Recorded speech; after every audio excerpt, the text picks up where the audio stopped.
Hi, I'm Allison. And I'm Taylor.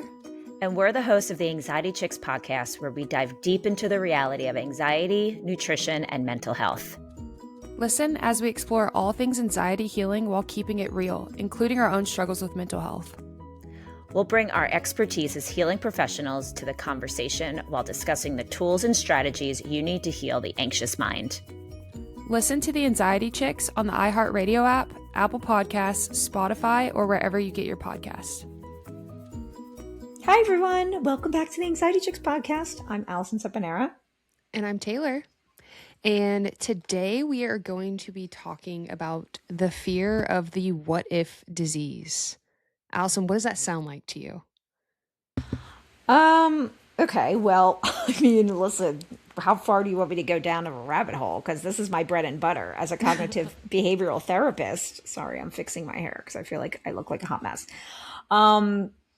Yeah, as a therapist who specializes in CBT, I mean, of course, it's an intrusive thought, right? What if spiral? It's one of the cognitive distortions. Yes. So, I mean, anxiety's all about wanting to predict the future, and you can get stuck in the spiral. Oh my gosh, like forever and ever, and it is so hard to come out of. That's what I think. Yeah. Of course she's spot on. But so today, we're not going to be talking about like health anxiety or the symptoms, but it's the fear, that what if disease. It's literally a disease. Like, think about it. It's nothing that's been diagnosed. It's nothing that's been found. It's nothing that's rare or hidden or developing. It's that one disease at night and at the weirdest times of your day that is constantly whispering, what if this headache isn't stress? What if this chest pain is the beginning of something? What if the doctors miss something? What if I'm the exception? What if I'm the rare case that's going to have that rare disease? So we're going to dissect that, because I feel like that is where a lot of people live. They start to develop this just fear, this fear of not even a symptom, not even anything that they have actually been diagnosed with. It's this pre-anticipation. My gosh, I said that Anticipatory. wrong.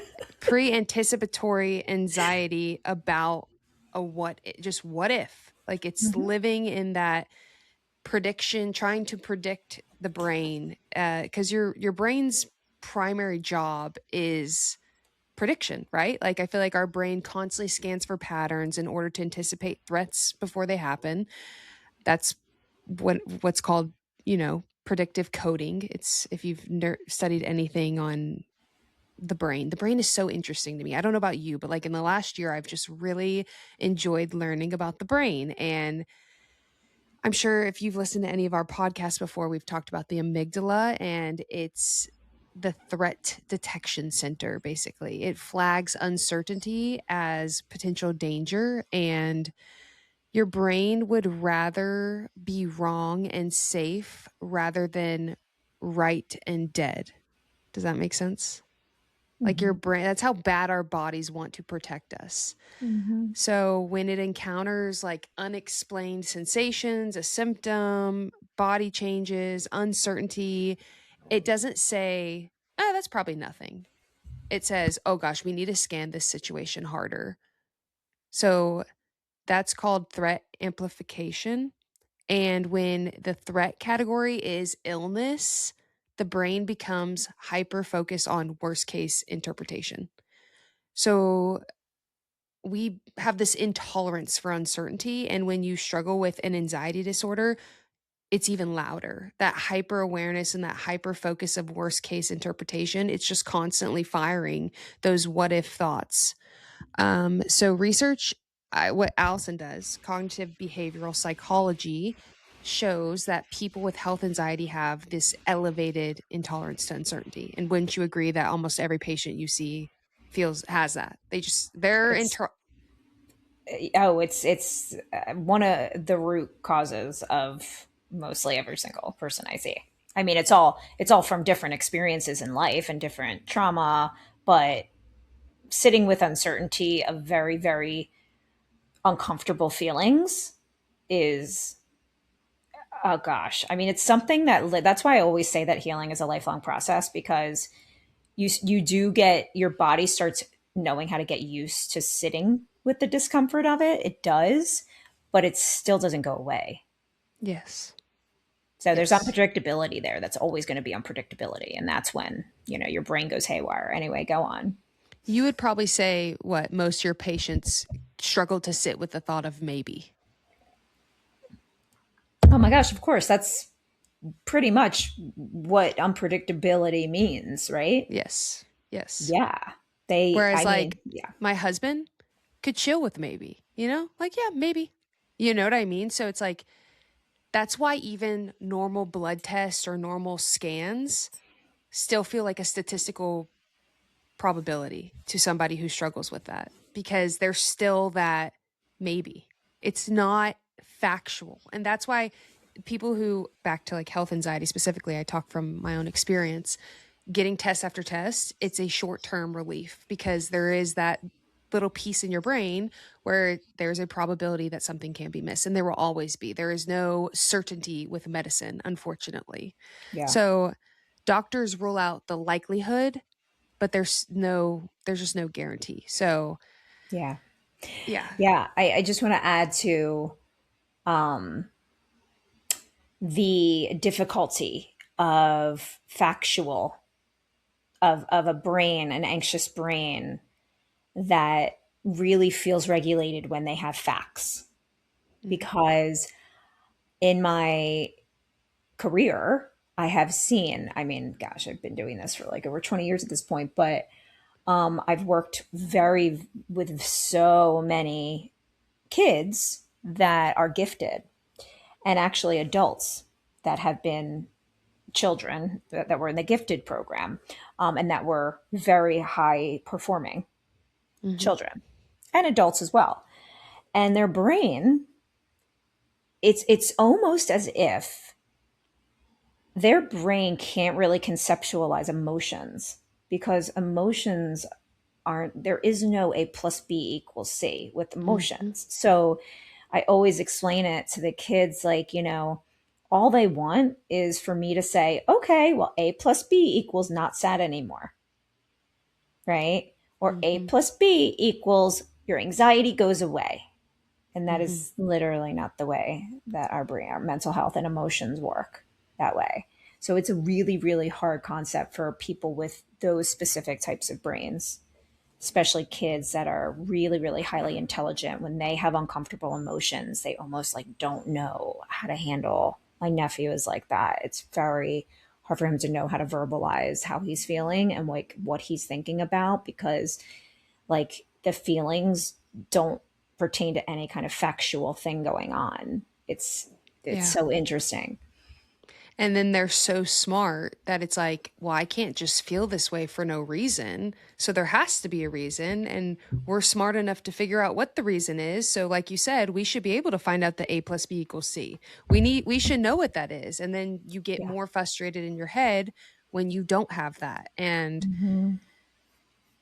anybody who struggles with any type of anxiety, you don't imagine these sensations. You just feel them more vividly than somebody who doesn't struggle with them. And that's where the brain just is stuck on that threat mode, like constantly just feeling like it's amplified. So that's why a tiny muscle twitch in your arm might be nothing, but a tiny muscle twitch to someone with anxiety becomes extremely suspicious. Or like a mole on your body feels like nothing to someone, but to someone else, it's like all they can think about, because you're just so in that amplified mode that your interpretation of everything becomes exaggerated. And this is literally what I'm explaining is the what if disease. The sensation equals the catastrophic thought, which is intensified sensation, more catastrophic thought. It's this what if disease cycle. And so back to kind of, we actually did another episode where we talked about AI and how it can kind of be bad with the reassurance. Looking for reassurance is not going to it's not going to make the cycle any better. It's going to make it worse. And so reassurance does not close the loop on any of this. The what if cycle will never be cured with reassurance. And as somebody who was a reassurance addict when my health anxiety was at its worst, literally, I felt like reassurance was the only thing to make it stop, but it truly only helped very, very, very short until you're into that next worry. And so that's the part that frustrates people the most, I feel like, is you get checked, you get the test, you see the doctors, you get the normal results, and you have relief for like what, a couple hours or a couple days. And then your brain is like, okay, but what did they miss? And then the reassurance, that's because the reassurance doesn't stop the intolerance of uncertainty. It temporarily lowers the anxiety, but it reinforces the idea that certainty is required for safety. Yeah. And so the brain learns, I feel unsafe, I seek reassurance, I feel relief. But Yep. that's never going to, your brain's never going to feel safe or settled in that. And Yeah. it's I just, mean, well, and it's because the cycle continues, right? yes, it learns Because a pattern. the pattern is I do this, I get some relief for this period of time, but then it just comes back stronger. You're Yes. not getting to the root of anything. And essentially you're actually avoiding something, whatever it is. Like you're avoiding thinking or going somewhere, or you're avoiding something instead of actually trying to face it and confront what's happening, what's really making you feel those big feelings, whether it's scared or worried or sad or angry, whatever. So you have to head on, face it head on. And when you have this like brain that just goes automatically to these thoughts that sounds so true and so loud and so real at the time, because they feel really Mm-hmm. convincing, Yeah. right? Because Because the you're nervous system doesn't distinguish between a thought or a yeah. disease. It believes that a thought about a disease and an actual disease are the same thing in the brain. Well, and so that's why you're getting these real physical symptoms that attach to Yes. it. This is why it comes with body sensations. It comes with real sensations that feel like a disease or whatever, right? And so the what ifs are trying to just like prepare you for something, right? Mm-hmm. So like technically they're trying to prepare you for danger that's coming, because that's what anxiety historically has helped with. And I'm Mm-hmm. talking historically to like when you're a caveman, because went back in those days, I mean, we were surviving. That was survival was the goal, right? It wasn't like being alive until you're 80. It was literally surviving every day and maybe not dying when, or being able to have a child and not die when you're having a kid. It was just like all survival, Right. right? So anxiety and being able to prepare yourself for what might happen, or some whatever's going to happen that could be dangerous. We don't know, right? Could be dangerous, but we know that there are definitely things in life that make us feel different big heavy feelings. Might not really be in danger though. We might still be safe when we're feeling those feelings, but we don't know the difference. Our brain doesn't know the difference sometimes. And Yeah. that's why the what if spirals, that's how it can become like a disease, right? Because it kind of masquerades as this problem solving. It's trying to solve this problem for you, but there is no like real danger. There could be problems going on, right? Where you're trying to find a solution to how your body's reacting to something or a trauma you're going through. Like you might be doing that, but like you're not gonna think about something enough to be able to control it if it's related to an anxiety disorder and something Mm-hmm. you don't have control over. You're never going to just think your way into it, especially if it has to do with the future that hasn't happened yet. And all what if spirals that happen are all about predicting the future. And you just can't do that. Yeah, I feel like it took me a while to realize that the what if cycle and living in the what if cycle is truly just your brain's intolerance of unresolved possibility. And having to be able to heal from this and get help from this is the ability to build tolerance to uncertainty. Like that truly is, when you really think about, if you're somebody who sits back and says, I live in that what if cycle, the only way out is to literally somehow, with therapy, with something, you find a way, because we will always live with uncertainty. We will never have certainty over our lives. Like that's just a fact. We cannot control every aspect of our lives. It just, we like, wouldn't that be amazing? But also not amazing, because there's a lot of beautiful things that randomly happen in our lives that we didn't see coming. There's all that kind of stuff, right? If we just knew what every day was going to be like and what was going to happen, I don't know, that'd be a little odd. So that ability to grow and gain this tolerance from uncertainty, that is where you heal from the what if cycle. Not the Yep. reassurance. The reassurance will feed it. It's truly being like, maybe, maybe not. Maybe that does happen, but maybe it doesn't. Like, yeah, there's a possibility. There's always a possibility. I get in a car every single day. We all do. But it's because that's maybe not something we have anxiety about. I know some people do. But your chances of getting in the car and going and getting a car crash are pretty high, like when you really think about it. But it's all about where your what if cycle like lives in. And a lot of times it's the most rare, interesting, odd things that you're just believing you're this rare possibility. So Yeah. not saying like this is anything that's easy. Learning to sit with and tolerate uncertainty is not an easy journey, but it's possible. Yeah. Something that I think can be really, really, really like life changing as far as your part of your anxious brain goes is something I was talking about on my live today, which is learning how to detach from that part of your brain that is fear based and is like the anxious voice talking. So, like, giving it a name can be huge. Giving that voice a name. And trying, like, the voice that my little anxiety voice for years and years has been Sally. I've named it Sally. And Sally comes and she's very scared and there's health stuff going on. And I've learned how to kind of detach from when she's around. She's kind of always there, to be honest. But I sort of sit next to her now. And I know when she shows up, if there's what ifs going on, I know it's her. And I say, and I stop and I name it. I'm like, Sally, okay, I know you're spiraling. I know you're going to because you don't know what's happening right now. But I'm just going to tell you right now, you're okay. You're safe. I know you're trying to protect me from what you think is really scary in the future, but you just don't know. And then I talk to her like I would talk to someone that I love, like my niece or my nephew, like a kid who is scared. I literally talk to myself like someone who is a scared little child. And it really, really helps to be able to kind of detach yourself from what the thoughts are and recognize that what's the reality right now. And this part of me is just really scared. So Yeah. it can help me feel a little more nurtured right now. So try You know that. what? I want that to be our healing tip of the day. Everybody name this Yes. what if cycle in their brain. Give it a Yes. name. And when it comes, catch it, like truly catch it and sit with it and give yourself grace. Like, you're going to have the thoughts. You're not going to practice beating the what if cycle by being like, I'm just never going to think about it again. Like Allison said, like, it's always kind of there. It's like Yep. elevator music, though. It doesn't control your life. You get to live.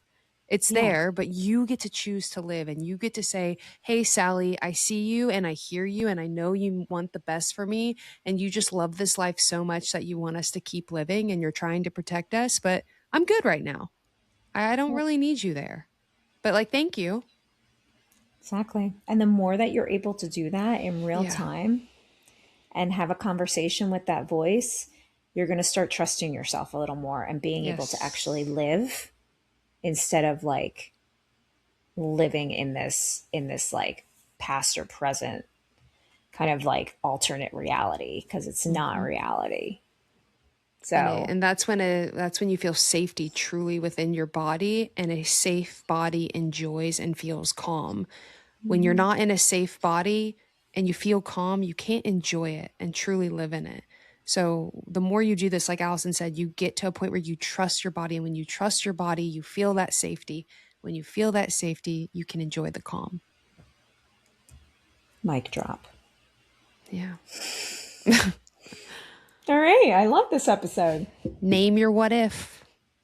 Name your little anxiety brain, and let us know what your name is that you give Yeah. it. Yeah.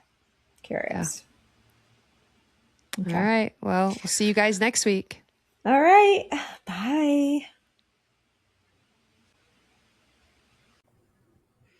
Thanks so much for hanging out with us today. We hope this episode reminded you that you're not alone and healing is always possible. If something we shared helped you, the best way to support the show is to leave a review or share this episode with a friend who needs it. And make sure you're following us on Instagram at The Anxiety Chicks for more support between episodes. We're just two chicks on our own healing journeys, cheering you on every step of the way. Until next time. Take a deep breath. You've got this.